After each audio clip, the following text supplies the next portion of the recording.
everybody, and welcome to the Laney Theater for the live showing and webcast of the theater production of Macbeth. For those of you who are, thanks. This is a co-production between the Media Communications Department and the Theater Department. Because of COVID, we pivoted to Zoom to film the whole play, and we posted the play. My department, the media department, posted the play. I'm Steve Schlisky, the co-chair with Vina Serra of Media Communications, and Michael Torres, who is on his way, is the chair of the theater department. And for those of you watching on the web, go ahead, and if you have questions for at the end, there'll be a Q&A. And if you have questions, put them into the comments section, and we'll get to your questions at the end. The Macbeth runs about an hour and 5 minutes, and so at the end of that, Michael and I and some of the actors and the media editors will be on stage to answer your questions. So let's go ahead and roll Macbeth. See you in an hour.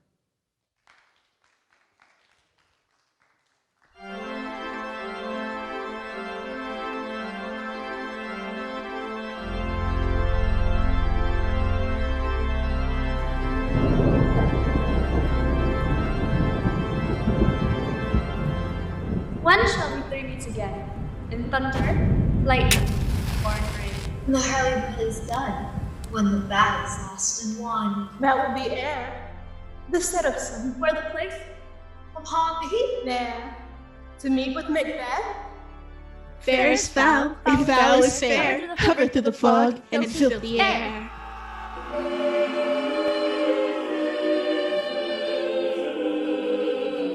What bloody man is that? He can report, as seemeth by his play, of the new estate's revolt. This is the sergeant, who like a good and hardy soldier fought against my captivity. Hail, brave friend! Say to the king the knowledge of the broil as thou didst leave it. Helpful is good, as two spent swimmers that do cling together and choke their arts. The merciless MacDonald from the Western Isles is supplied, and fortune on his damned quarrel smiling showed like a lovely score. But all's too weak for brave Macbeth.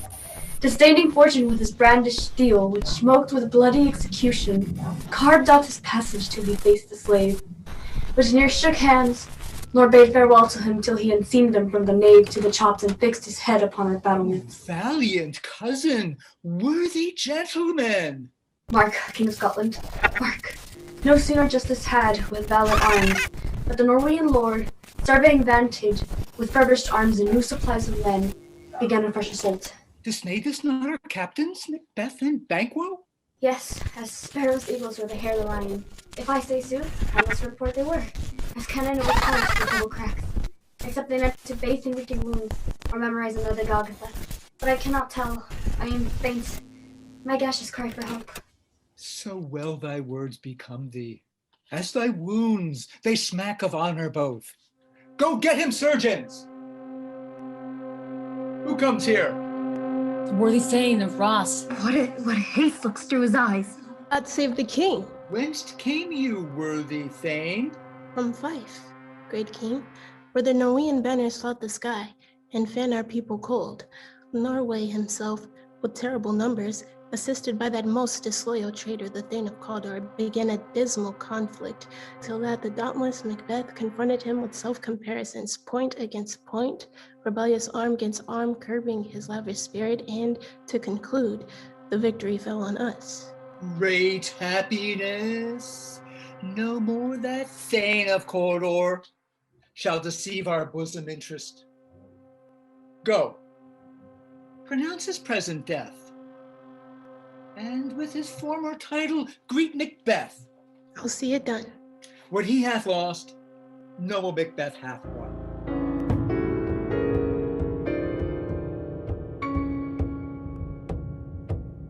A drum, Macbeth, doth come. The weird Sisters, hand in hand, posters of sea and land, thus do go about. Thrice to thine, and thrice to mine, then thrice again, to make up 9. Haste, The charms wound up. So foul and fair a day I have not seen. What are these? So withered and so wild in their attire. They look not like the inhabitants of the earth, and yet are on it. Live you where you ought that men may question? You seem to understand me. By each at once, her choppy finger laying upon her skinny lips. You should be women, and yet your beards forbid me to interpret that you are so. Speak, if you can. What are you? All hail Macbeth. Hail to thee, Thane of Guam. All hail Macbeth. Hail to thee, Thane of Cawdor. All hail Macbeth, that shall be king hereafter. Hail, Hail, Hail. lesser than Macbeth and greater. not so happy, yet much happier. Thou shalt get kings, though thou be none. So all hail Macbeth and Banquo. Banquo and Macbeth. All hail.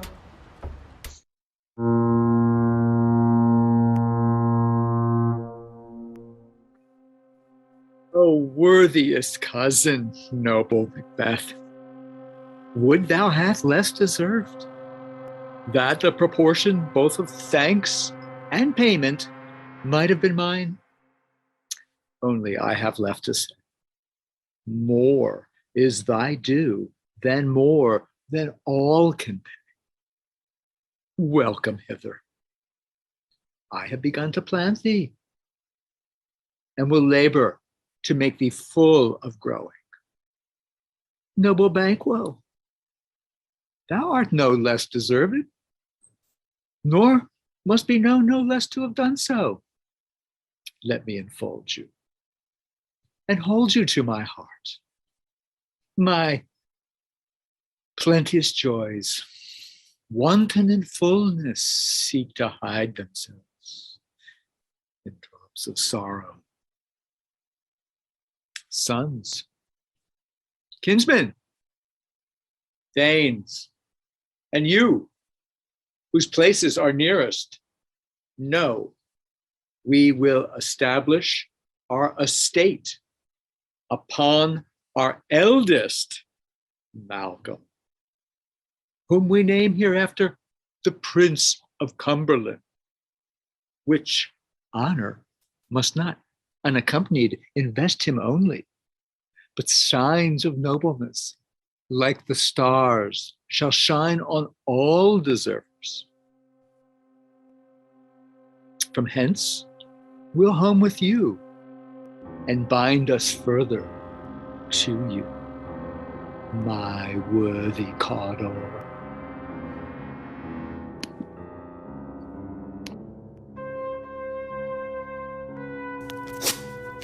They met me in the day of success, and I've learned by the perfectest report they have more in them than mortal knowledge. When I burned in desire to question them further, they made themselves air into which they vanished. Whilst I stood wrapped in the wonder of it, came missives from the king, who all hailed me, Thane of Cawdor, by which title before these weird sisters saluted me, and referred me to the coming on of time with hail, King, that shalt be. This have I thought good to deliver thee, my dearest partner of greatness, that you mightst not lose the dews of rejoicing by being ignorant of what greatness is promised thee. Lay to your heart, and farewell. Glamps you are, and Cawdor, and shalt be what you are promised.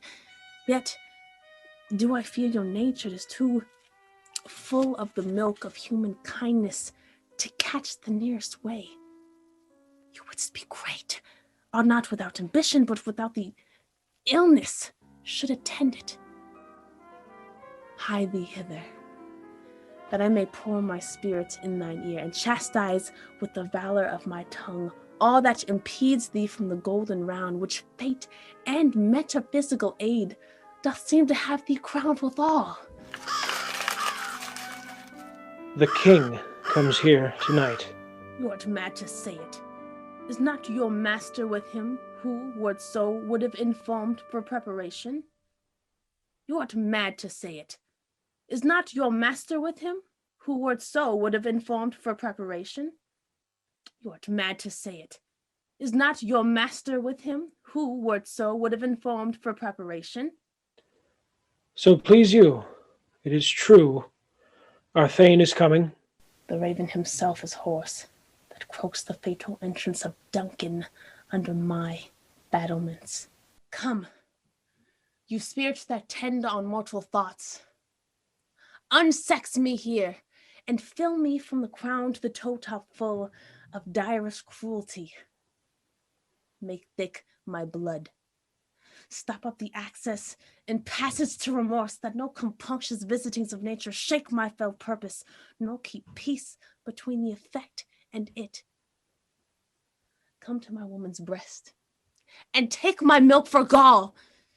You murdering ministers, wherever in your sightless substances you wait on nature's mischief. Come, thick night, and pall thee in the dunnest smoke of hell, that my keen knife see not the wound it makes, nor heaven peep through the blanket of the dark to cry, hold, hold! Great Glams, worthy Cawdor, greater than both by the all-hail hereafter. Your letters have transported me beyond this ignorant present, and I feel now the future in the instant. Duncan comes here tonight. And one goes hence. Tomorrow, as he purposes. Oh, never shall sun that tomorrow see. Your face, my Thane, is as a book, where men may read strange matters. To beguile the time, look like the time. Bear welcome in your eye, your hand, your tongue. Look like the innocent flower, but be the serpent under't. He that's coming must be provided for, and you shall put this night's great business into my dispatch, which shall to all our nights and days to come give solely sovereign sway and masterdom. We will speak further. Only look up clear. To alter favor ever is to fear. Leave all the rest to me.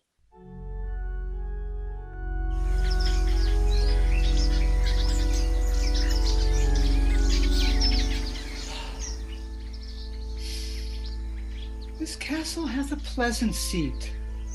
The air nimbly and sweetly recommends itself unto our gentle senses. Oh, lovely lady, honored hostess, the love that follows us sometimes is our trouble, which still we thank as love. All our service, in every point twice done, and then done double, were poor and single business to contend against those honors deep and broad wherewith your majesty loads our house. Where is the Thane of Cawdor?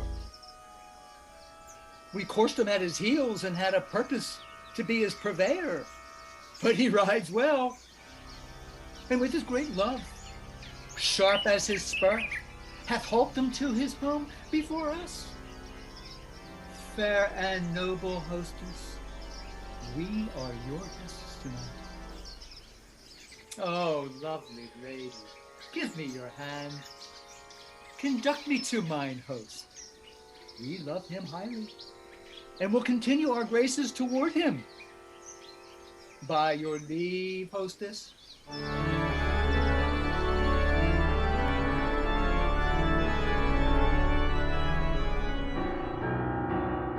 Macbeth is losing courage.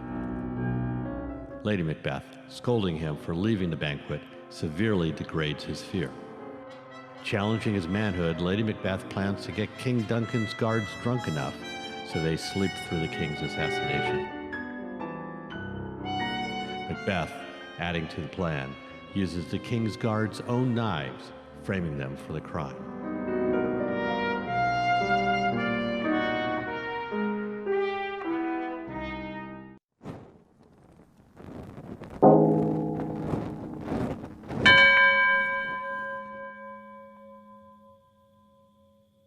The night, boy. The moon is down. The clock. And she goes down at 12. I take it to sleep, sir. Hold. Take my blade. There's husbandry in heaven. Your candles are all out. Take thee that too. A heavy summons lies like lead upon me. and yet I would not sleep. Merciful powers, restrain in me the cursed thoughts that nature gives way to in repose. Give me my blade. Who's there? A friend. What, sir? Not yet at rest? The king's abed. He hath been an unusual pleasure. This diamond he greets your wife withal, by the name of most kind hostess, and shut up in measureless content. Being unprepared, our will became the servant to defect, which else should free of rot. All's well. I dreamt last night of her three-weird sisters. To you they have chosen true. I simply thought of them. Yet, when we can entreat an hour to serve, we would spend it in some words upon that business. At your kindest leisure. If you shall cleave to my consent, it shall make honor for you. So I lose none in seeking to augment it, but still keep my bosom franchise and allegiance clear. I shall be counseled. Good repose, the while. Thanks, sir. Like to you. Is this a dagger which I see before me? The handle toward my hand? Come, let me clutch thee. I have thee not, and yet I see thee still. Are you not, fatal vision, sensible to feeling as to sight? Or are you but a dagger of the mind, a false creation proceeding from the heat-oppressed brain? I see thee yet. Thou marshalest me the way that I was going, and such an instrument I was to use. Mine eyes are made the fools of the other senses, or else worth all the rest. I see thee still, and on thy blade and dudgeon gouts of blood, which was not so before. There's no such thing. This is the bloody business that informs thus to mine eyes. Now over the one-half world, nature seems dead. Wicked dreams abuse the curtained sleep, and witchcraft celebrates hail Hecate's offerings. And withered murder, alarmed by his sentinel, the wolf, whose howls his watch, thus with his stealthy pace, with Tarquin's ravishing stride, towards his design, moves like a ghost. Thou sure and firm set earth, hear not my steps, which way they walk, for fear thy very stones prate of my whereabouts. And take the present horror from the time, which now suits with it. Was I threat, he lives. Words to the heat of deeds too cold breath gives. I go, and it is done. The bell invites me. Hear it not, Duncan, for it is the knell that summons thee to heaven or to hell.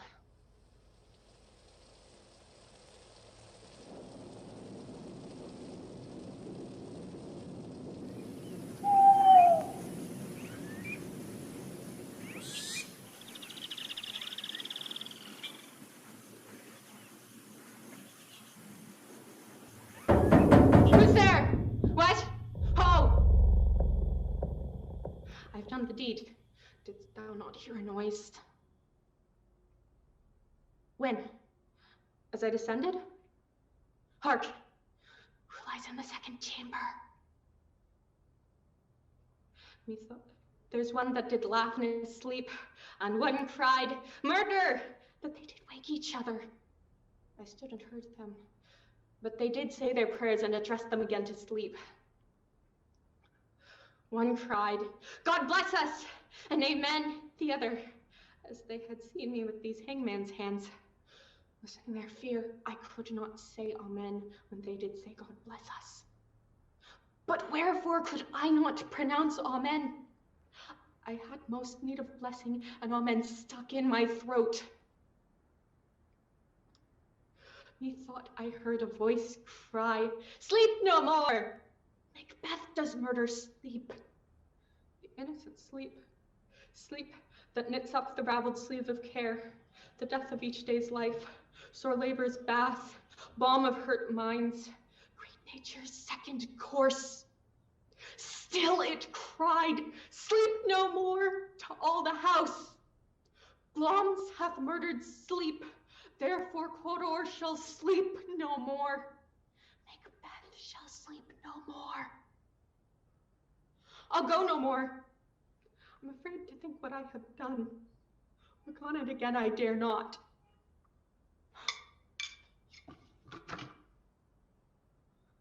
Whence is that knocking?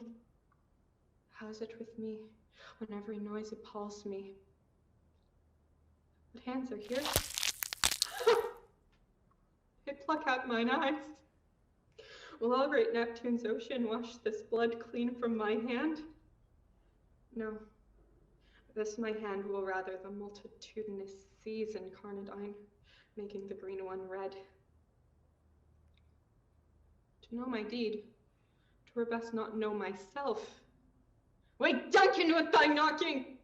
I wouldst thou couldst!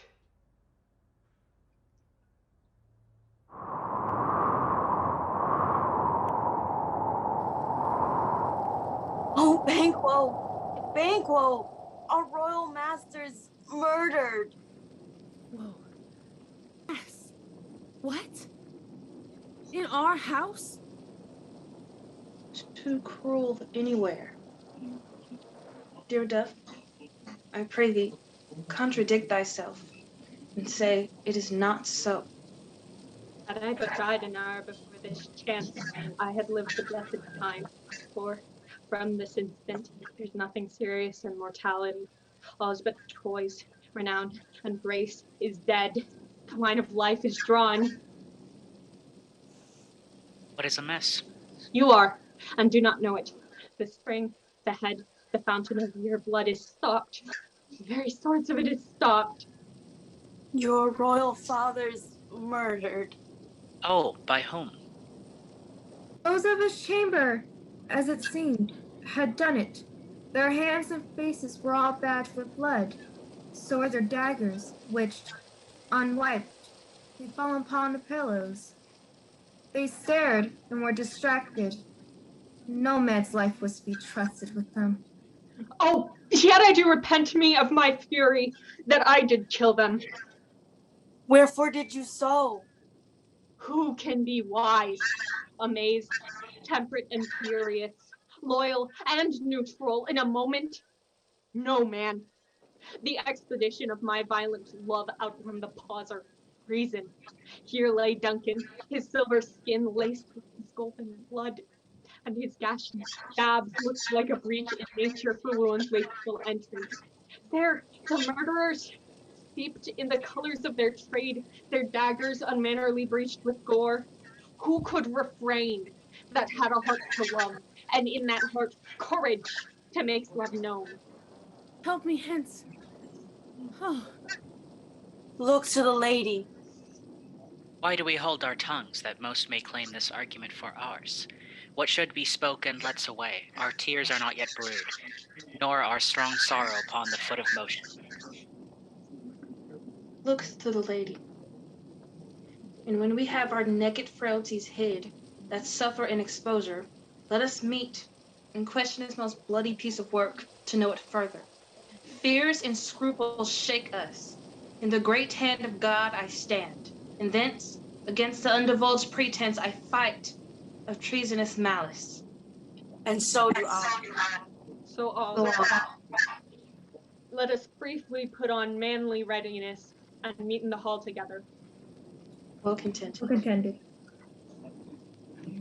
What will you do? Let's not consort with them. To show an unfelt sorrow is an office which the false man does easy. I'll to England.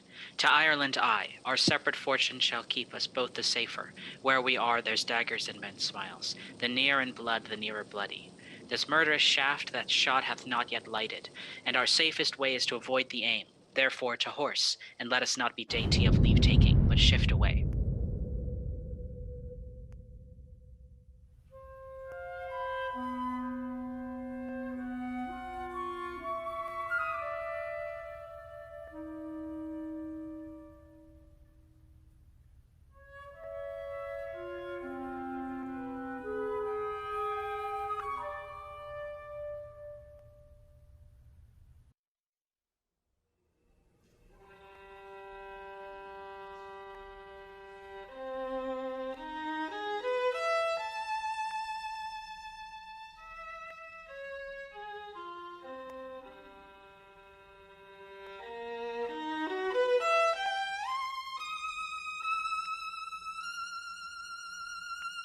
Seaton, is Banquo gone from court?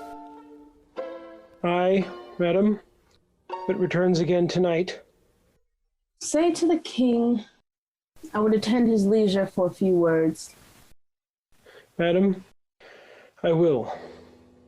Naughts had, all spent, our desires got without content. 'Tis safer to be that which we destroy than by destruction dwell in doubtful joy.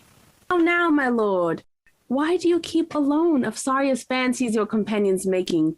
Using those thoughts which should indeed have died, with them they think on. Things without all remedy should be without regard. What's done is done. It scorched the snake, not killed it till close, and be herself, whilst our poor malice remains in danger of her former truth. But let the frame of things disjoint.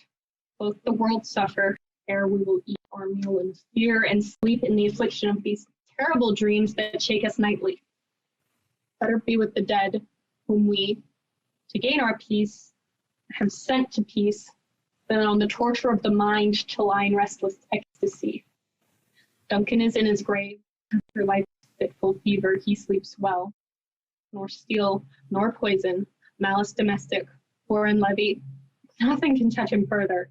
Come on, gentle my lord. Sleek o'er your rugged looks. Be bright and jovial among your guests tonight. So shall I, love, and so, I pray, be you. Let your remembrance apply to Banquo.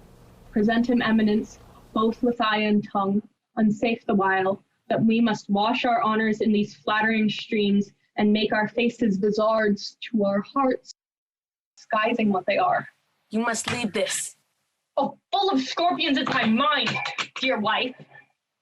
Thou knowest that Banquo and his flayons lives. But in them nature's copies not etern.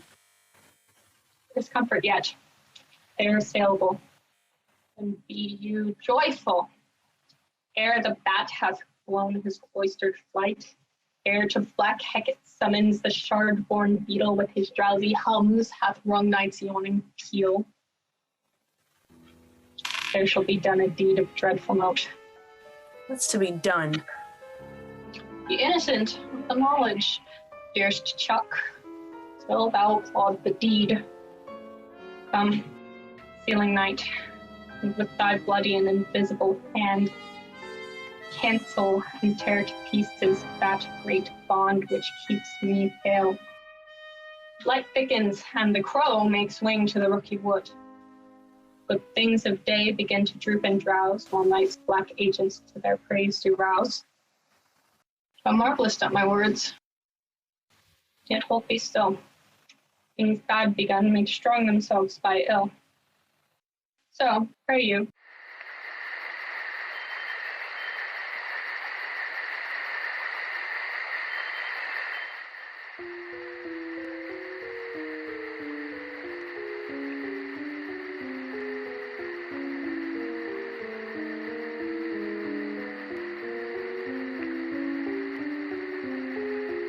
But who did bid thee join with us? Macbeth.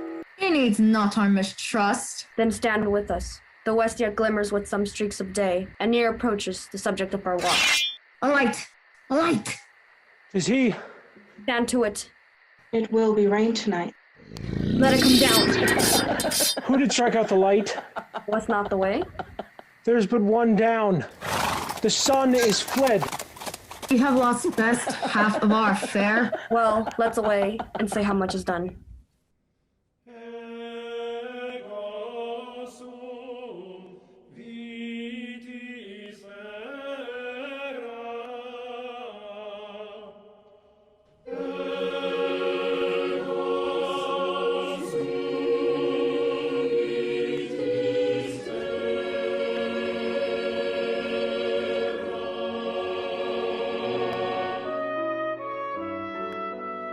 you know your own degrees.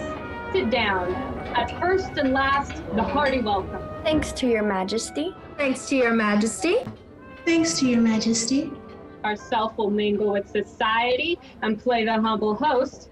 Our hostess keeps her state, but in best time we will require her welcome. Pronounce it for me, sir, to all our friends. For my heart speaks, they are welcome. They encounter thee with their heart's thanks. Both sides are even. Here, I'll sit in the midst. Be large in mirth. There's blood upon thy face. 'Tis Banquo's then. 'Tis better he without than he within. Is he dispatched? My lord, his throat is cut. That I did for him. You are the best of the cutthroats. Yet he's good that the delightful flayons. Most royal, sir. Flayance is escaped. Then comes my fit again. I had else been perfect. Whole as the marble, founded as the rock, as broad and general as the casing air. But now I'm cabined, cribbed, confined, bound into saucy doubts and fears. Banquo's sink. Aye, my good lord. Safe in a ditch he bides, with 20 trenched gashes on his head. Thanks for that. There the serpent lies. The worm, that's blood, hath nature that in time will venom breed. No teeth for the present. Get thee gone. Tomorrow we'll hear ourselves again. My worthy lord, you do not give the cheer. Sweet remembrancer. Now, good digestion wait on appetite, and health on both. May it please your highness, sit. Here had we now our country's honor roofed, were the graced person of our Banquo present. His absence, sir, lays blame upon his promise. Pleased your highness to grace us with your royal company. The table's full.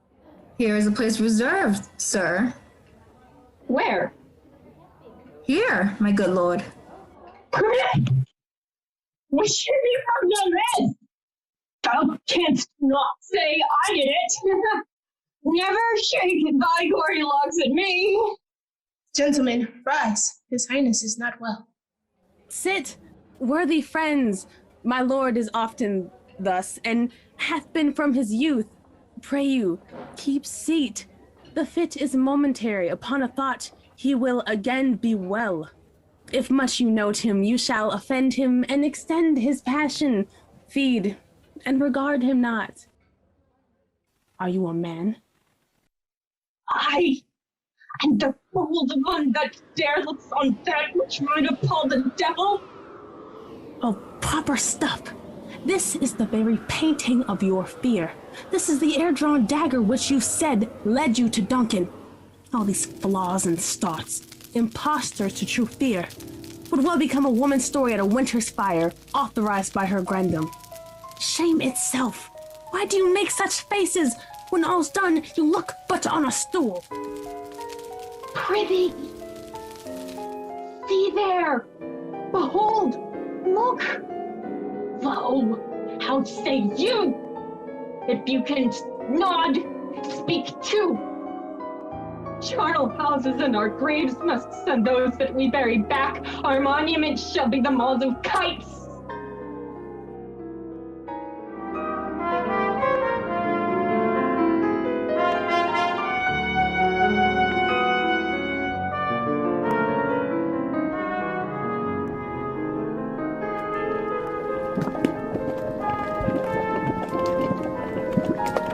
Thrice the blinded cat hath mewed. Rise at once the hedge pick whined. Harpier cries, 'tis time, 'tis time. Round about the cauldron go, in the poisoned entrails throw. Toad that under cold stone days and nights was 31. Its altered venom sleeping got, boil thou first its charmed pot. Double, toil and trouble. Fire, burn, and cauldron, bubble. Of a fenny snake, in the cauldron boil and bake.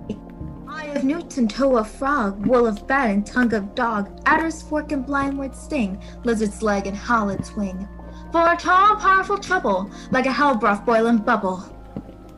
Double, toil and trouble. Fire, burn, and cauldron, bubble. Of dragon, tooth of wolf, witch's mummy, maw, and gulf of the raven, salt sea shark, root of hemlock, rig thy the dark. Finger of birth-strangled babe, ditch delivered by a drab. Make the grill thick and slab. Add thereto a tiger's chaldron for the ingredients of our cauldron.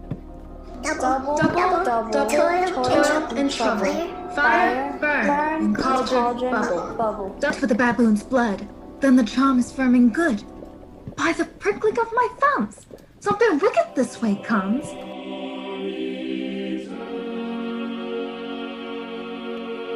What had he done to make him fly the land? You must have patience, madam. He had none. His flight was madness. When our actions do not, our fears do make us traitors. You know not whether it was his wisdom or his fear. Wisdom? To leave his wife, to leave his babes, his mansion and his titles in a place from whence himself does fly? He loves us not. He wants the natural touch. For the poor wren, the most diminutive of birds, will fight her young ones in her nest against the owl. All is the fear, and nothing is the love, as little is the wisdom, where the flight so runs against all reason. My dearest coz, I pray you school yourself. But for your husband, he is noble, wise, judicious, and best knows the fits of the season.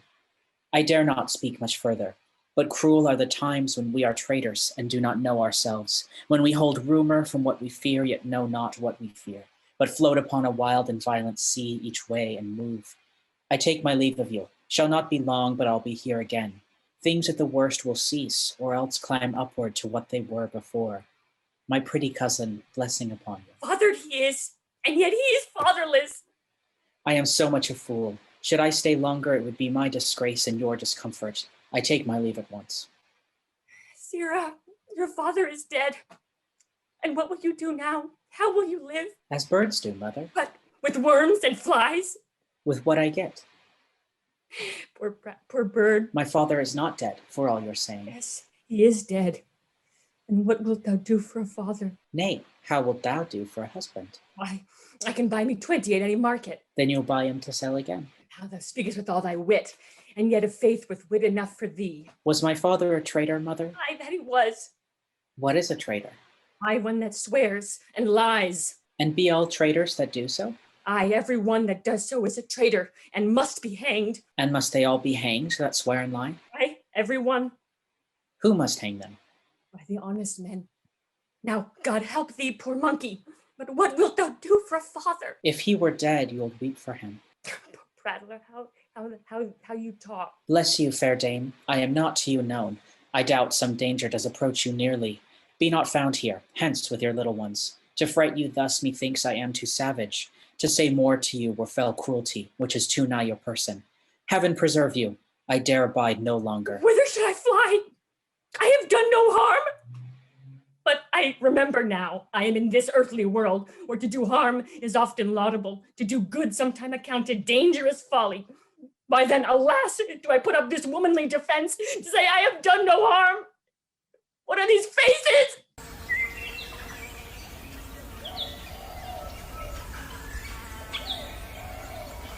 Ill-composed affection, such a staunchless avarice that, were I king, I should cut off the nobles for their lands, desire this man's jewels and this other's house, and my more having would be as a sauce to make me hunger more, that I should forge quarrels unjust against the good and loyal, destroying them for wealth. This avarice sticks deeper, yet do not fear. Scotland hath poisons to fill up your will of your mere own. All these are portable, with other graces weighed. I have none. The king becoming graces is justice, verity, temperance, stableness, bounty, perseverance, mercy, lowliness, devotion, patience, courage, fortitude. I have no relish of them. Nay, had I power, I would pour the sweet milk of Concord into hell, uproar the universal peace, confound all unity on earth. Oh, Scotland, Scotland! Shall one be fit to govern? Speak. I am as I have spoken. Fit to govern? No, not to live. Oh, nation miserable, with an untitled tyrant bloody sceptered, when shalt thou see thy wholesome days again?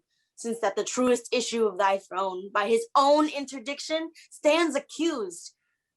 Thy royal father was a most sainted king. The queen that bore thee, oftener upon her knees than on her feet, died every day she lived. Fare thee well. These evils thou repeatest upon thyself hath banished me from Scotland. Oh, my breast, your hope ends here. Noble Macduff, this noble passion, child of integrity, hath from my soul wiped the black scruples, reconciled my thoughts to thy good truth and honor.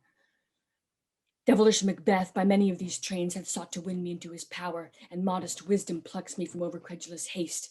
But God above deal between me and thee, for even now I put myself to thy direction. Here unspeak mine own detraction. Here abjure the taints and blames I laid upon myself for strangers to my nature. I am yet unknown to woman, never was forsworn, scarcely have coveted what was mine own, at no time broke my faith, would not betray the devil to his fellow, and delight no less in truth than life. My first false speaking was this upon myself.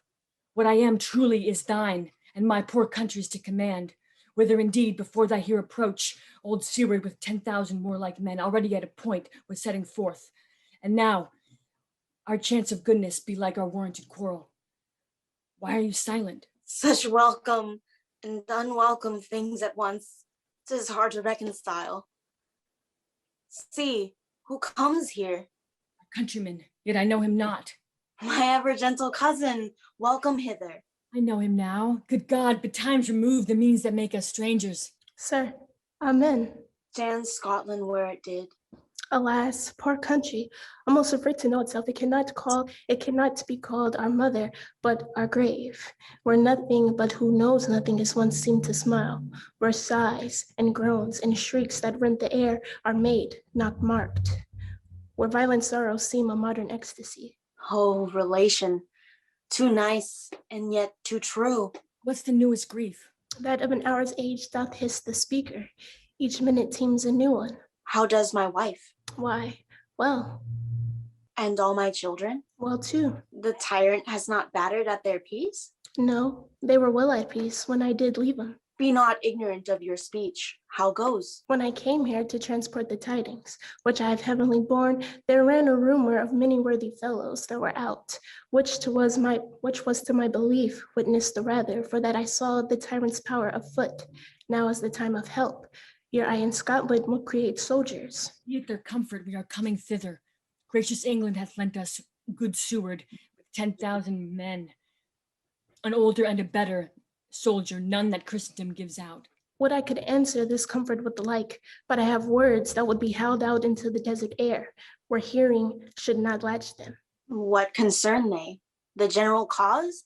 Or is it a free grief due to some single breast? No mind's that honest, but in it shares some woe, though the main part pertains to you alone. If it be mine, keep it not from me. Quickly let me have it. Lest not your ears despise my tongue forever, what shall possess them with the heaviest sound yet they heard. I guess at it. Your castle is surprised, your wife and babes savagely slaughtered to relate the manner to at the death of you. Merciful heaven, what man? Never pull your hat upon your brows. Give sorrow words. The grief that does not speak whispers the o'erfraught heart and bids it break. My children, too? Wife, children, servants, all that could be found. And I must be from thence. My wife killed, too? I have said. Be comforted. Let's make us medicines of our great revenge to cure this deadly grief. He has no children. All my pretty ones? Did you say all? Oh, Hellkite. All? What? All my pretty chickens and their dam at one fell swoop? Dispute it like a man. I shall do so, but I must also feel it as a man. I cannot but remember such things that were most precious to me. Did heaven look on and would not take their part? Sinful Macduff, they were all struck for you. Not that I am, not for their own demerits, but for mine, fell slaughter on their souls. Heaven rest them now. Be this the whetstone of your sword. Let grief convert to anger. Blunt not the heart, enrage it. Oh, I could play the woman with mine eyes and braggart with my tongue, but gentle heavens, cut short all intermission. Front to front, bring thou this fiend of Scotland and myself. Within my blade's length set him. If he scape, heaven forgive him too. This tune goes manly.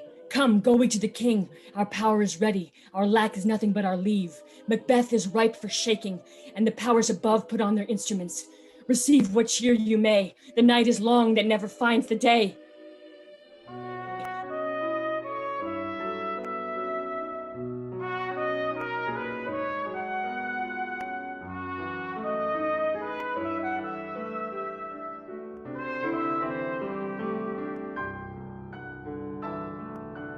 I have 2 nights watched with you, but can perceive no truth in your report.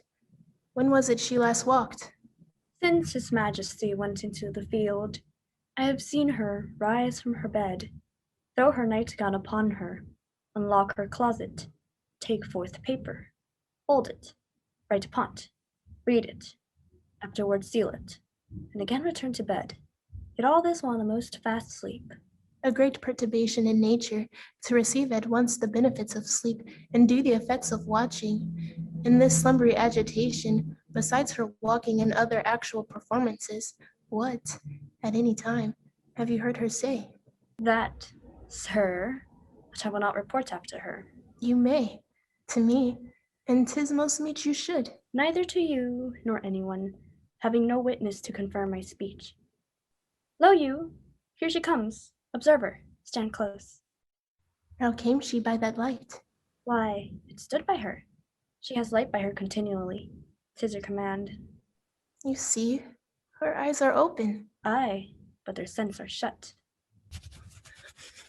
What is it she does now? Look, how she rubs her hands. It is an accustomed action with her to seem thus washing her hands. I have known her continue in this quarter of an hour. Yet here's a spot. Hark! She speaks. I will set down what comes from her to satisfy my remembrance the more strongly. Out. Damn spot out, I say.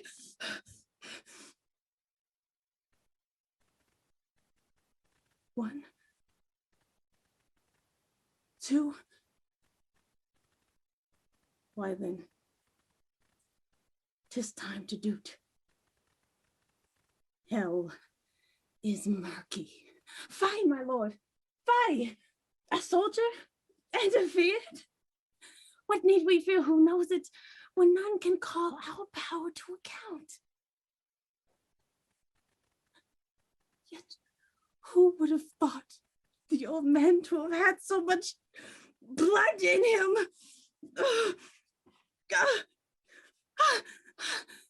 Do you mark that? The Thane of Fife had a wife. Where is she now? What? Will these hands never be clean? No more of that, my lord. No more of that. You more all with this starting.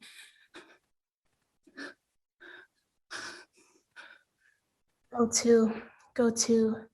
You have known what you should not. She has spoke what she should not. I'm sure of that. Heaven knows what she has known. Here's the smell of the blood still.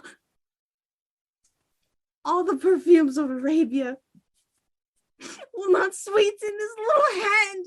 Oh, oh.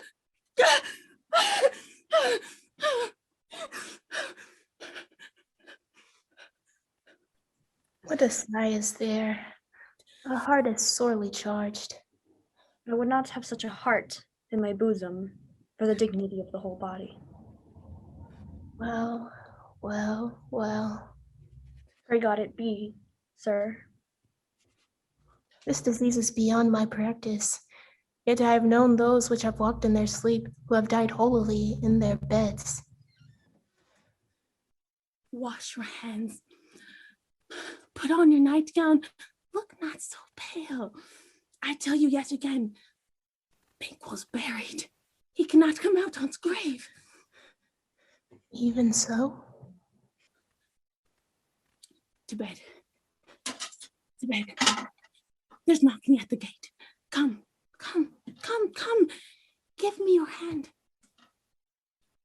God's done cannot be undone. To bed, to bed, to bed. Will she go now to bed? Directly.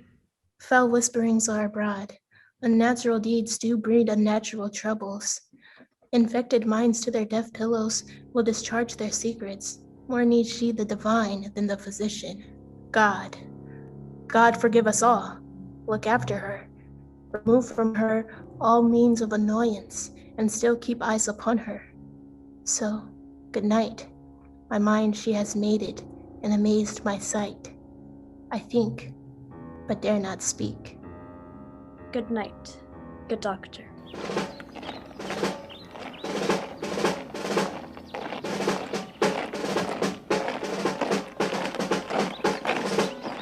Near Burnham Wood.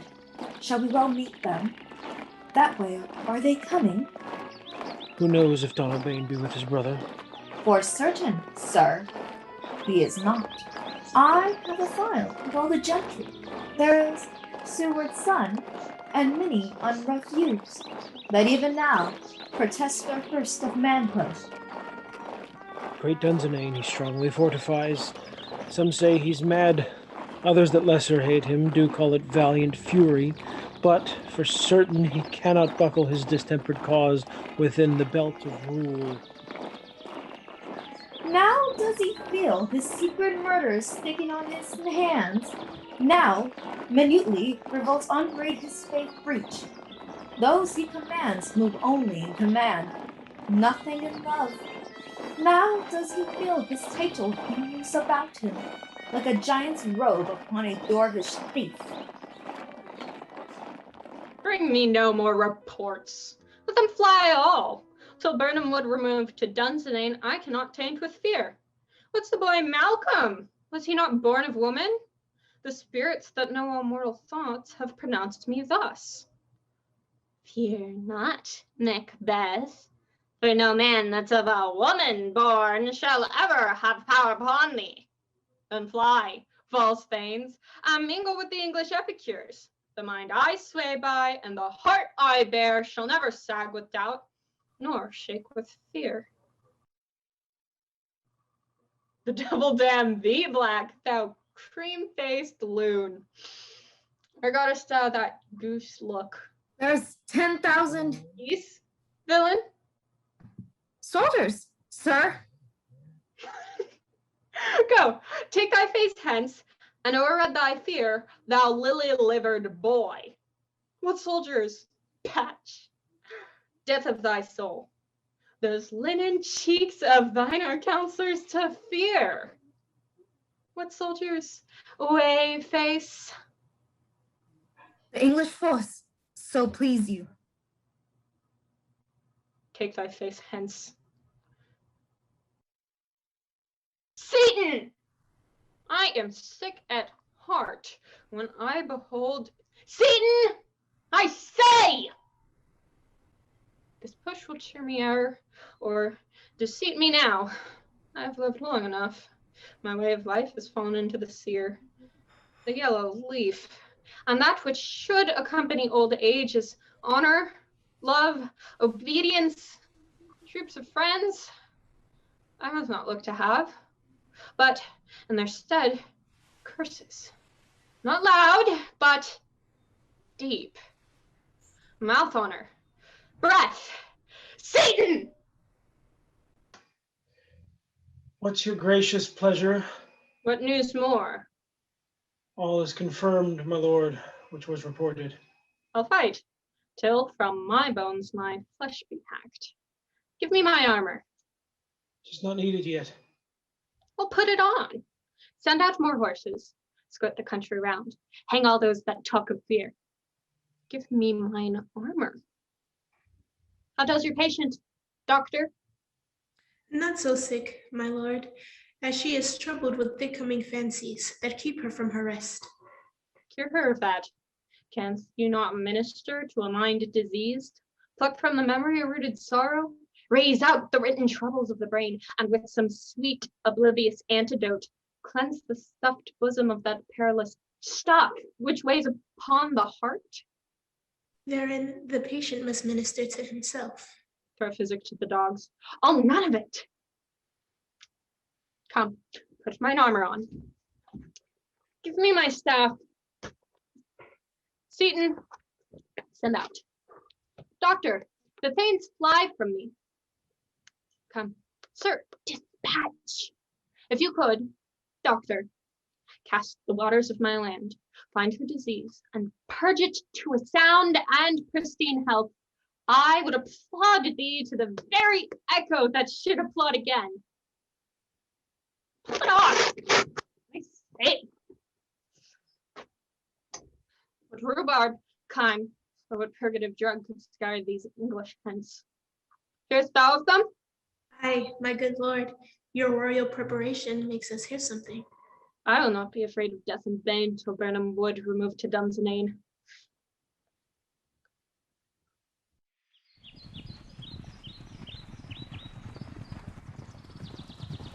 Let every soldier cut him down a bough and bear it before him. Thereby shall we shadow the numbers of our host and make discovery ere we report of us. It shall be done. 'Tis his main hope. Hang out our banners on the outward walls. The cry is still, they come. Our castle's strength shall lap the siege to scorn. Here let them lie, till famine and the ague eat them up.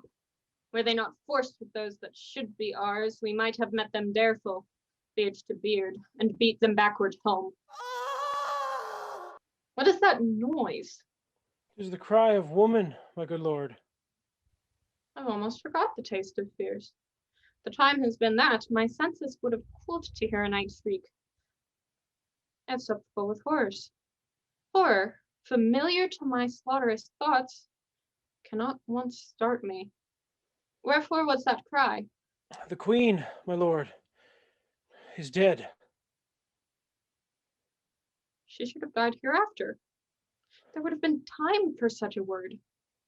Tomorrow, and tomorrow, and tomorrow creeps in this petty pace from day to the last syllable of recorded time. And all our yesterdays have lighted fools the way to dusty death. Out, out, brief candle. Life's but a walking shadow, a poor player who struts and frets his hour upon the stage, and then is heard no more. It is a tale told by an idiot, full of sound and fury, signifying nothing. Thou comest to use thy tongue, thy story quickly. Gracious, my lord, I should report that which I say I saw, but know not how to do it. Well, say, sir. As I did stand my watch upon the hill, I looked toward Burnham, and anon, methought, the wood began to move. Liar and slave! Let me endure your wrath, if it be not so. Within this 3 mile may you see it coming. I say a moving grove. If you shall speak false, upon the next tree shall you hang alive till famine cling thee. If thy speech be sooth, I care not if thou dost for me as much. I pull in resolution, and begin to doubt the equivocation of the fiend that lies like truth. Fear not, till Burnham Wood do come to Dunsinane. And now a wood comes towards Dunsinane. Arm, arm, and out! If this which ye avouches does appear, there's no flying hence, nor tarrying here. I begin to be aweary of the sun, and wish the state of the world were now undone. Ring the alarm bell! Blow, wind, come, rack, at least we'll die with harness on our back.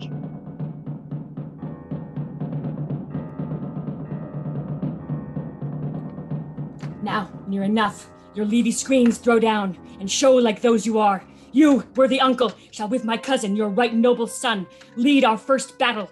Worthy Macduff and we shall take upon what else remains to do, according to our order. Fare you well. Do we but find the tyrant's power tonight, let us be beaten if we cannot fight. Make all our trumpets speak. Give them all breath, those clamorous harbingers of blood and death. They've tied me to a stake. I cannot fly, but bear-like, I must fight the course. What's he that was not born of woman? Such a one am I to fear, or none? That way the noise is. Tyrant, show your face, if thou beest slain, and with no stroke of mine, my wife and children's ghosts will haunt me still. I cannot strike at wretched kerns, whose arms are hired to bear their staves. Either you, Macbeth, or else my blade, with an unbattered edge I sheathe again undeeded. There you should be. By this great clatter, one of greatest note seems brooded. Let me find him. Fortune, and more I beg not. Turn, hellhound, turn! Of all men else, I have avoided you. But get thee back. My soul is too much charged with blood of thine already. I have no words. My voice is in my blade. Thou bloodier villain than terms can give thee out. Make me bleed. I bear a charmed life, which must not yield to one of woman born. Despair your charm, and let the angel whom you still have served tell thee, Macduff was from his mother's womb, untimely ripped. Cursed be that tongue that tells me so. And be these chuckling fiends no more believed, that palter with us in a double sense, that keep the word of promise to our ears, and break it to our hopes. I'll not fight with thee. Then yield thee, coward, and live to be the show, and gaze all the time.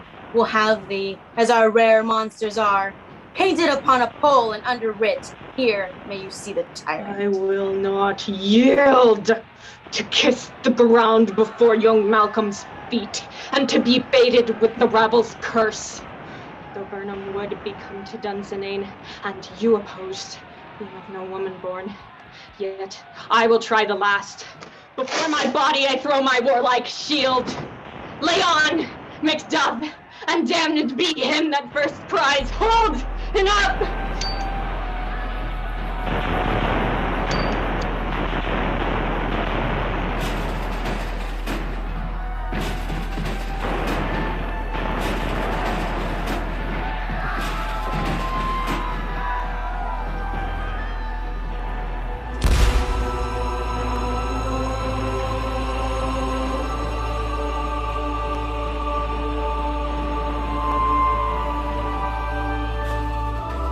Would the friends we miss were safe arrived.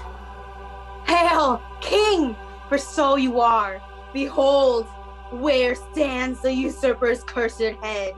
The time is free. Hail, King of Scotland! Hail, King of Scotland! We shall not spend a large expense of time before we reckon with your several loves and make us even with you. My thanes and kinsmen henceforth be earls, the first that ever Scotland in such an honor named. What's more to do, which will be planted newly with the time, as calling home our exiled friends abroad, that fled the snares of watchful tyranny, producing forth the cruel ministers of this dead butcher and his fiend-like queen, who, as 'tis thought, by stealth and violent hands took off her life. This, and what needful else that calls upon us, by the grace of grace, we will perform in measure, time, and place. So thanks to all at once, and to each one whom we invite to see us crowned at Scone.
Michael Torres, chair of the theater department. Come up here, Mike.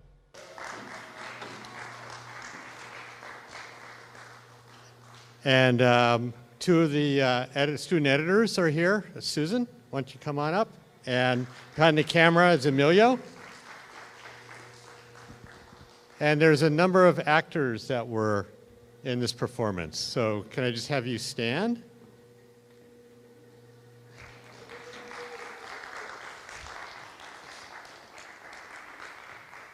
Here you go. So it was for those that are watching the webcast, if you put questions into the comment section, I can ask, I can relay those to the people up here. And any questions from the audience, we have a microphone set up down over here as well. Anything you want to say, Michael? Okay, take my mask off. Well, I took mine off, so. All right. I'm vaccinated. What do you say, VPI? Can we take our masks off? I'm vaccinated.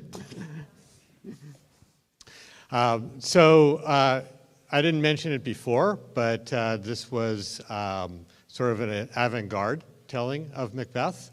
We decided that since we were on Zoom, we were going to do the productions as if we picked Zoom to be a creative choice.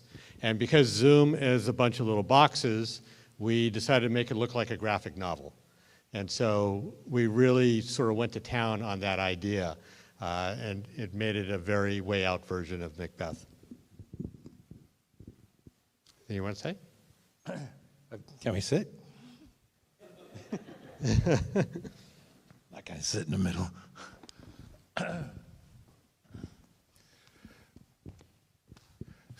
So we were faced with a pandemic. 1 week before all the classes had to leave campus, we were working on another play called Santa Barbarians. We were within 1 week of producing it, meaning getting it up on its feet. It was about 140 pages, and the students learned everything on it, and we were ready to produce it, and then we had to cancel it. The following semester, we decided to do this project, and we couldn't come because of the pandemic. We couldn't be on campus. So we decided we were going to do a Zoom performance. And we decided to work with this play, Shakespeare's Macbeth. We knew it had to be on Zoom.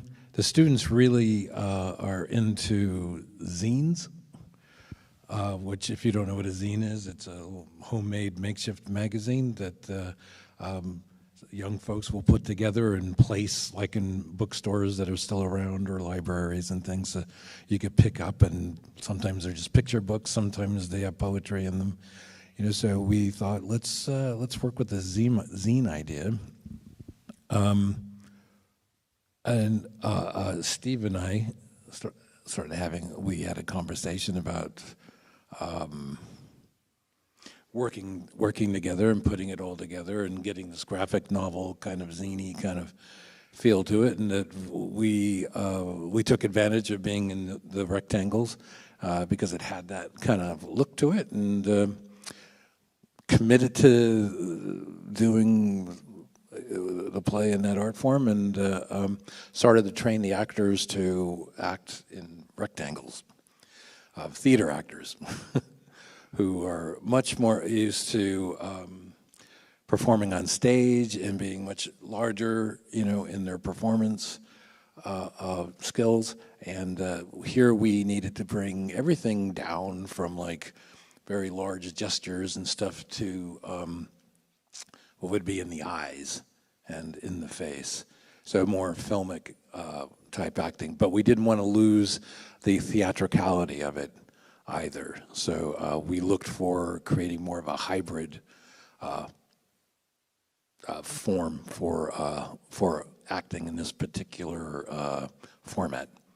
I'm just rambling on. I just realized I'm just. Well, I wonder if there's any questions that people have. Yes. Chris.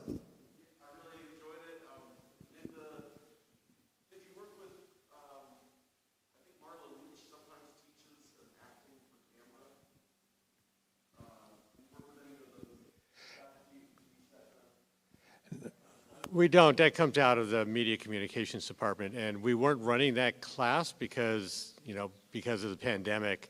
It was really, that's a very difficult class to teach online. So no, Marla was not involved, but we are talking about taking this, well, we are already taking this a step further with the play for this semester. We did the same thing with the green screens, but we came on stage. And so the actors got more of a one-on-one film directing exercise. And I think next semester and going forward, we're going to try and combine the two departments more, and then, that class that Marla teaches would be involved. I'm a SAG-AFTRA actor, so I took it was different because I'm used to, acting in front of a camera, and being behind it was really different. So showed the actors what I knew about, acting in front of the camera. So we worked on that way. I've had to do it to live, so it's like, well, this is what I had to do. So let's, see what you can do. Yeah. So so we can hear your questions. If you could walk up to this mic to ask your question. Do we have a mic by this light down here? Okay, go ahead and talk really loud.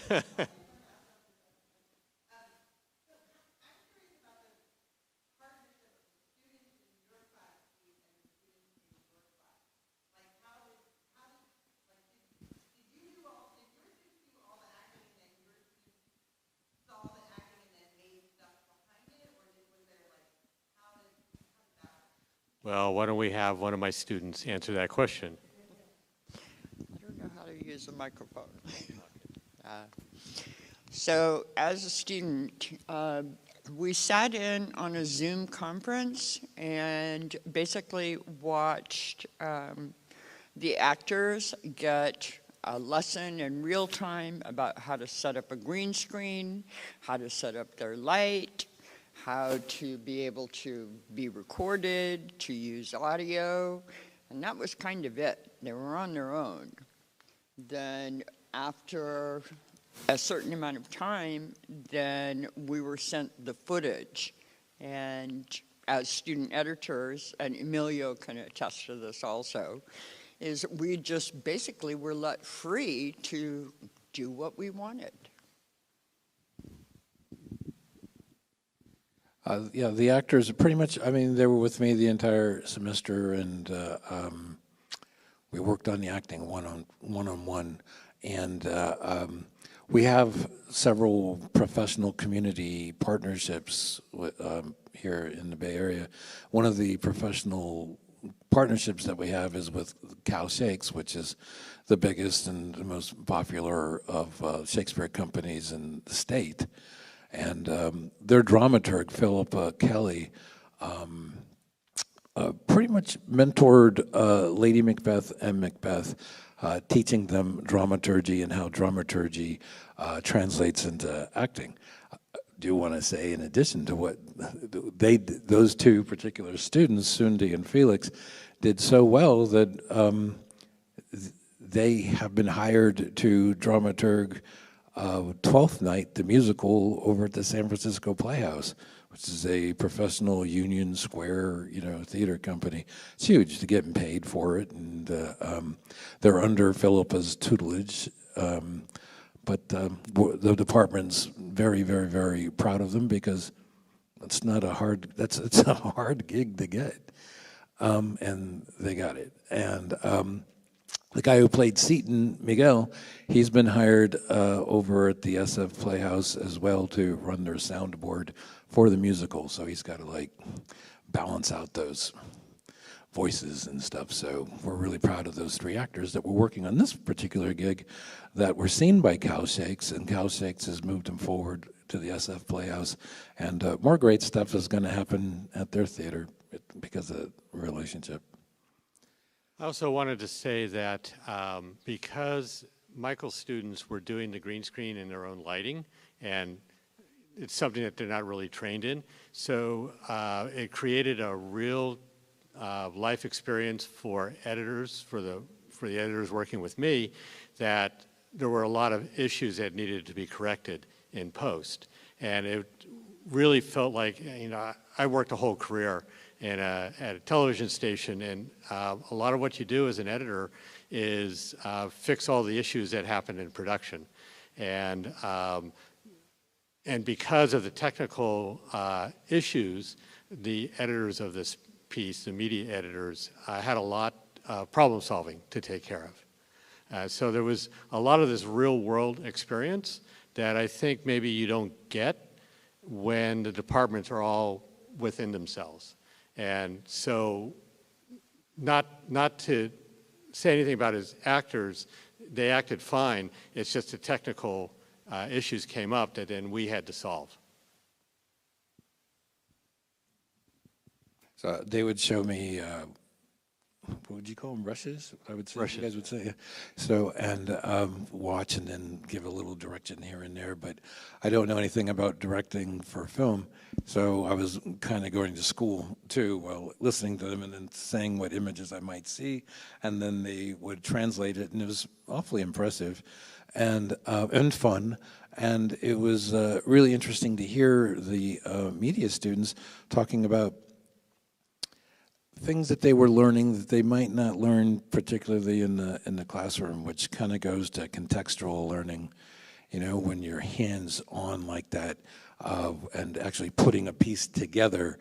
There's like, you know, school tends to teach A, B, and C, but not how you get from A to B to C.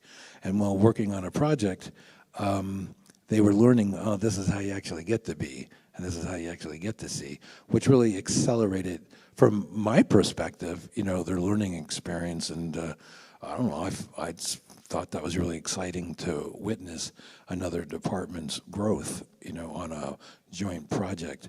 I want to put in there too that it's media and theater, but it's also the music department. So the bulk of the music that you heard is recordings that Rieger had done with the music department.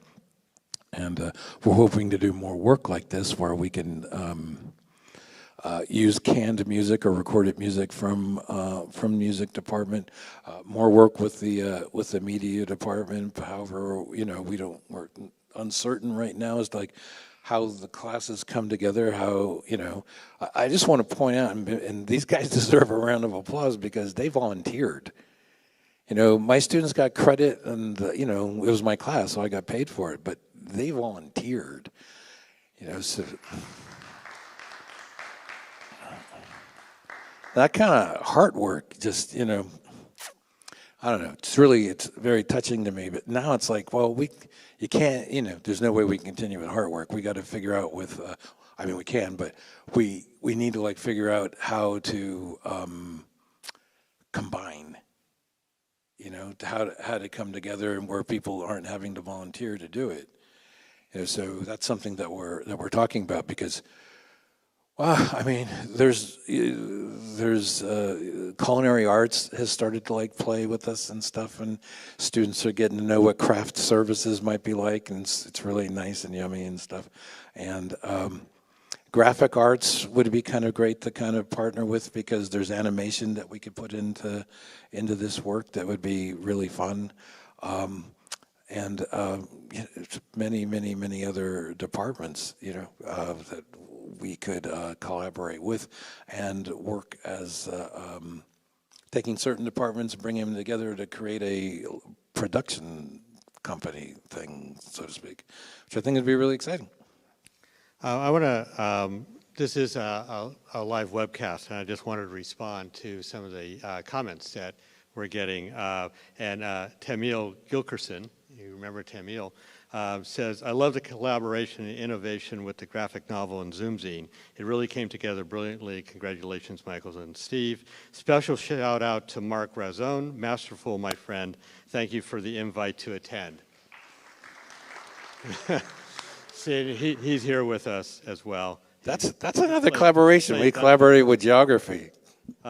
And my co-chair, Vina Sarah, says, great collaboration between two departments, very creative and impressive. So keep the comments coming. It'd be great to have more teachers acting with the students. I think the students rather liked seeing Mark. And Mark would also put in things that from his birding experience, and which I don't know if you know, but he's got published books on birding and wonderful pics and geography, talking about land and what happened in that land and how it transformed and how that impacts people. And then something that I didn't know that he brought to light was that many of the birds that get mentioned in Shakespeare plays were actually brought over to the United States. They weren't natural to our land. I didn't know that, and so that was more knowledge brought to the students about how this language has impacted so many people and cultures in so many different ways. So I have a question from, and maybe one of the actors can come down here, take the mic, and answer it. How did the student actors feel about acting on Zoom versus the stage? So, wow. Sundi, get down here. So what part did she play? Sundi played, this is Sundi, she played Lady Macbeth.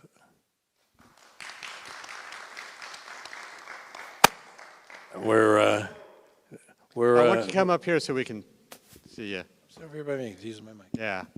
Hand her the mic. Sundi's getting ready to transfer, and we're looking at Howard.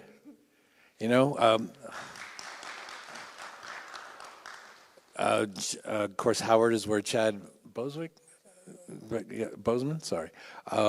graduated, and we were learning all kinds of great stuff about Howard. And I keep on mentioning Yale because I think she can do it.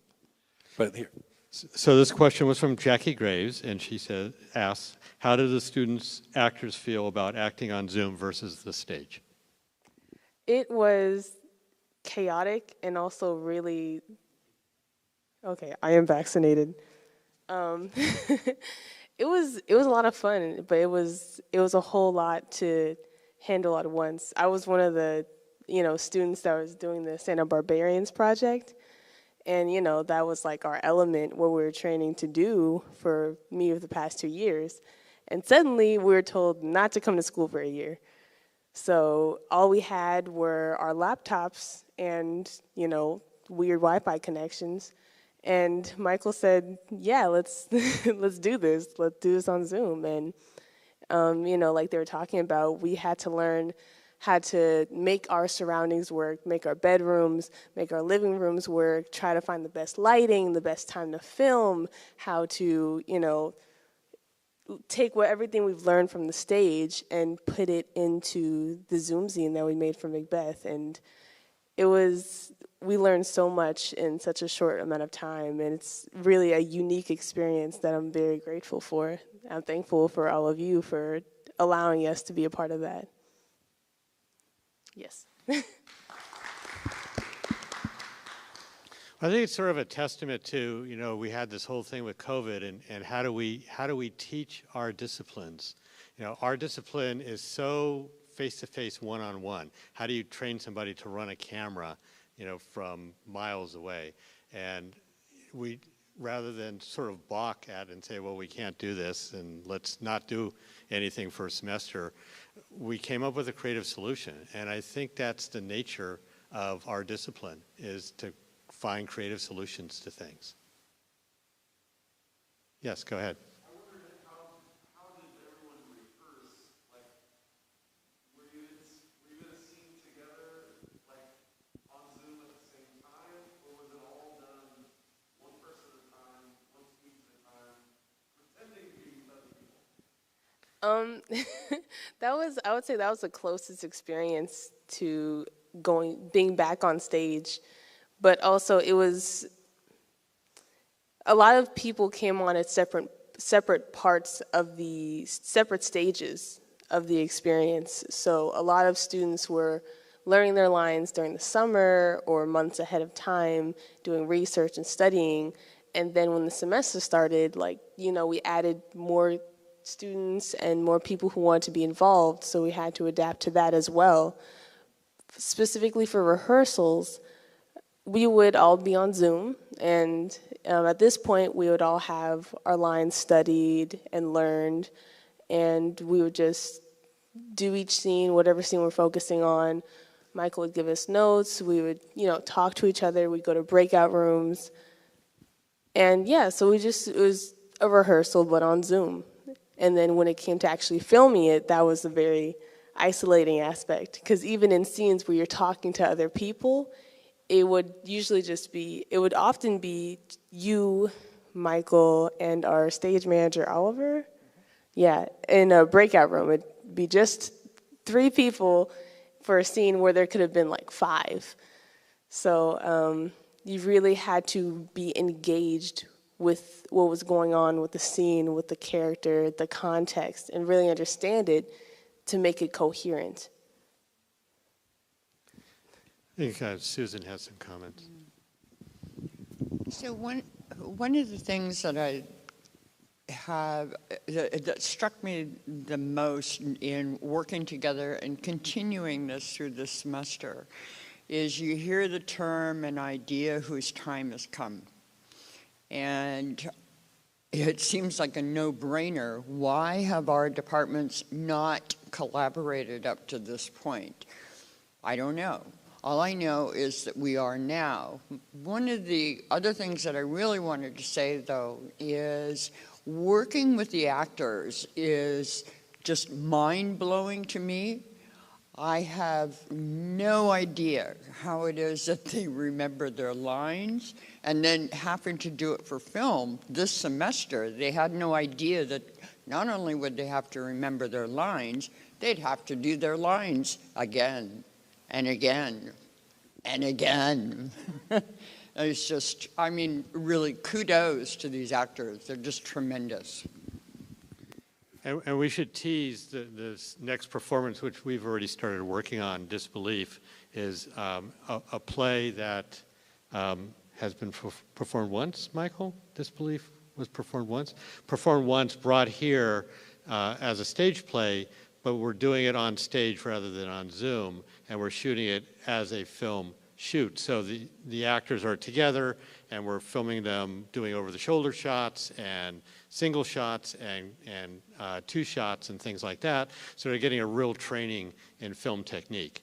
And for our media students, we generally have to act in each other's films because we haven't really had access to real actors. And so it's a real luxury for us to now have real actors to work with.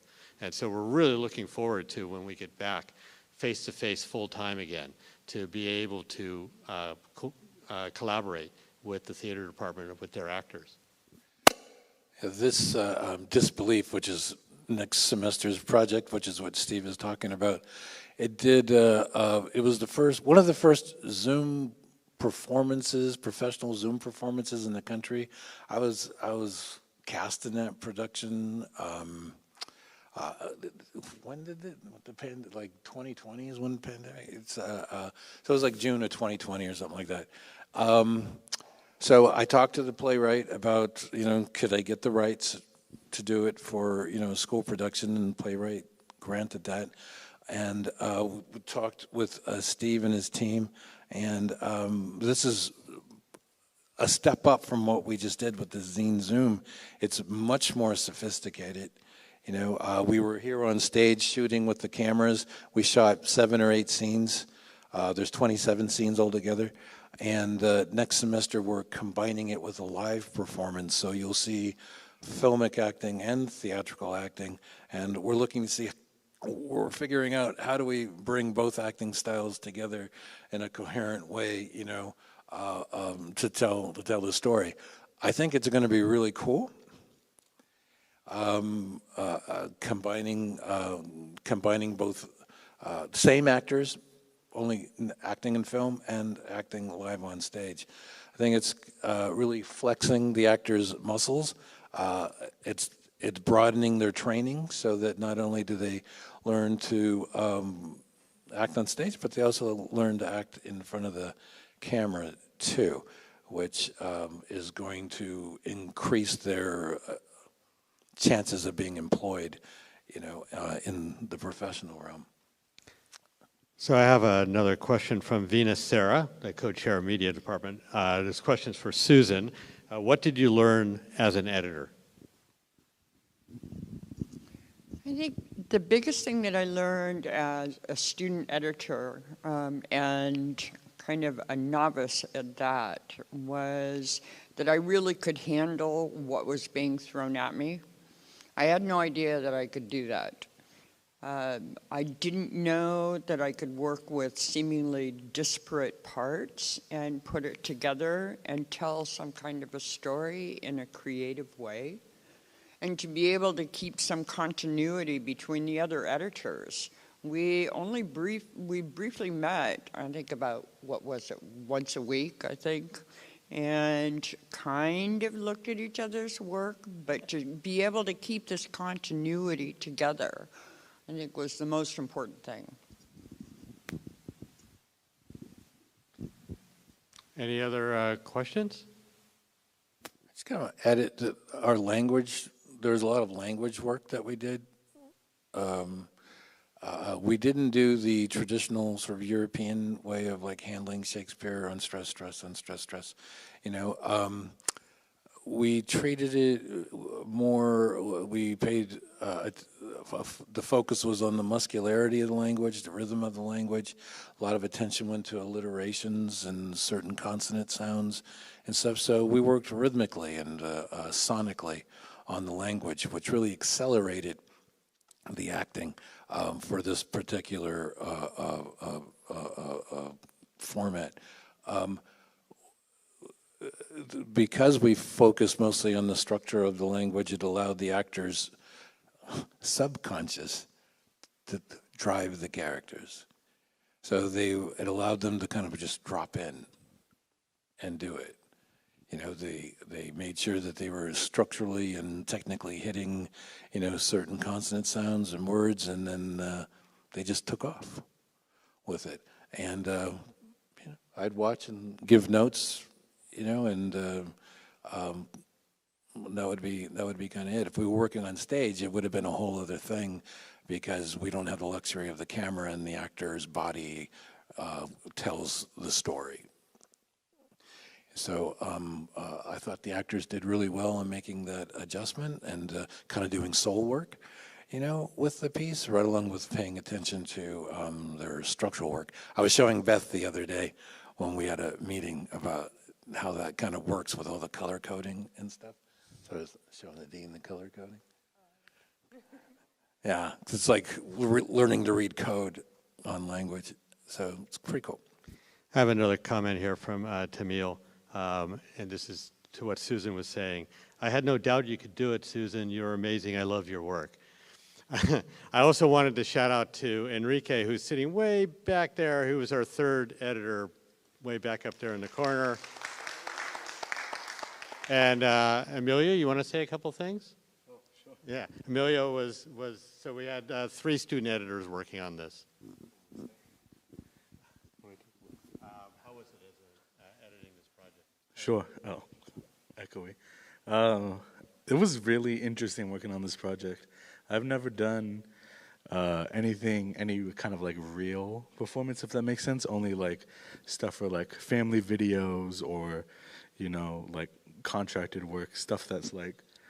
So basically for me, it was really cool to be able to actually be there from the start and like see it being recorded and then being able to follow it through the whole time. This is the first time where I really had a chance to do anything like that.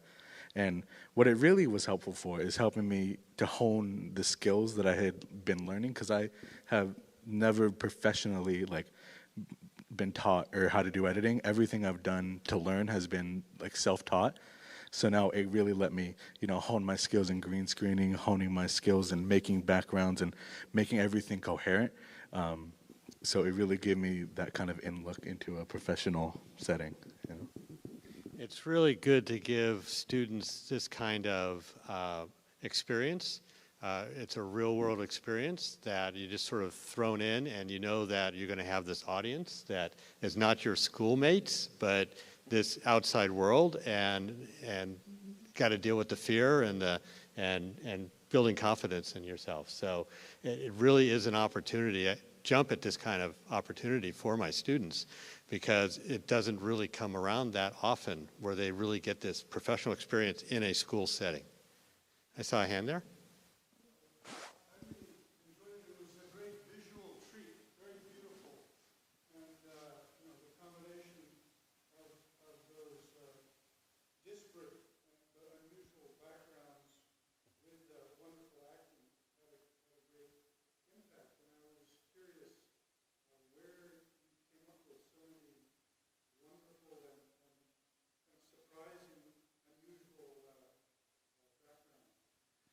Well, so one of the gauntlets we threw down was we didn't want to have to buy anything. So we did pretty much a search everywhere for free assets. So the backgrounds, the effects, so that Emilio found that great image or that great effect where the photo book opens up and all the stills are in it. That was a free, something that he found as a free resource. So all the sound effects, the music was, if it wasn't given to us by the music department here, we found as free assets, which is a real world experience as an editor, is that you either pay for it or you find something that's public domain or Creative Commons. Yeah, was Enrique, was that a shot you found? Yeah. So yeah, everything on there was, we didn't pay for anything, but we legally didn't pay for anything. The witches being superimposed was just a concept of the witches possessing all the people that were involved. But I also say that a production like this is evolutionary. As you're going forward, Michael will have some ideas and say, can you do this? And we'll go, okay, we'll figure it out. And what I would tell him is, I would say, you just ask us what you want, and we'll solve that problem. We'll try and get to whatever it is you want there. And so he would throw things out at us, and we would, maybe it doesn't sound very good there. What can you do to make it sound better? And we ended up captioning in trying to figure out creative ways to caption where we thought the audio was not as clear because of Zoom, not because of the actors, but because of the issues around Zoom. And we lost 5 scenes. We didn't. We knew that the Zoom recordings would be deleted. We're not sure who deletes the Zoom recordings. We didn't know if it was the district or the state that deleted them, but we knew that they would be deleted. We just didn't think they would delete them before the semester was over. So Steve had informed me that there were 5 scenes he couldn't find, so I went back into the Zoom recordings to find the scenes, and they weren't there. So so after I had my major freak out about that, we kind of teamed up together to figure out how we could get more zany with it to kind of patch the story together. And I just want to give it up to Mark, because Mark's entire scene got lost, and then he recorded it on his own, and then we patched it in. Funny story about that. I saved my beer after it was all over, and then the scene was lost, so I quickly brew a beer, and then I put suntan lotion on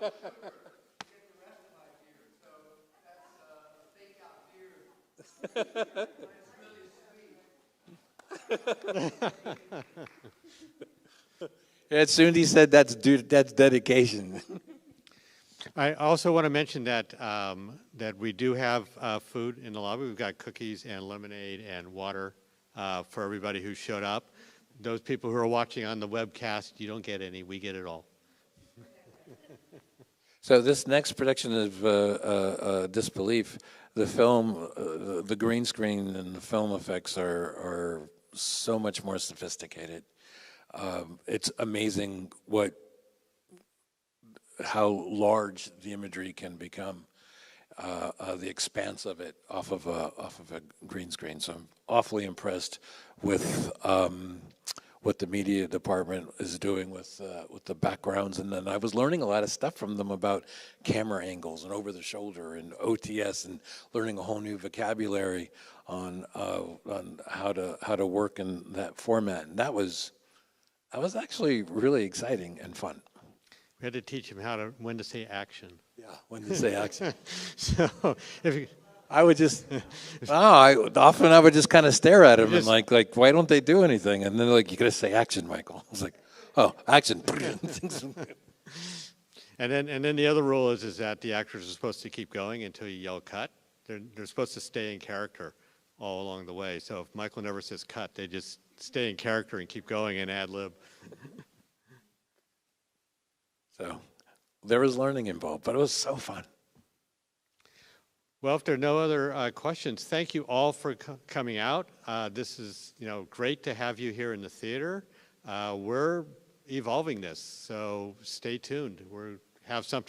We know we have something for next semester already. We've shot about a third of it, and going forward next fall, we're trying to do a full 10-15 minute film as a film production. So it's something we're trying to think through right now, and having a stage production and a film production. It'd be great to do that every semester. It'd be super if we could get a Theater 48 class going, an experimental theater where it's like video production for rehearsal production, where we could combine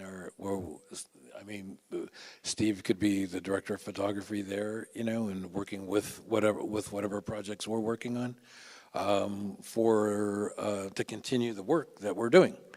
It would be good if we could do it in a timely manner so that we could get it ready by the fall.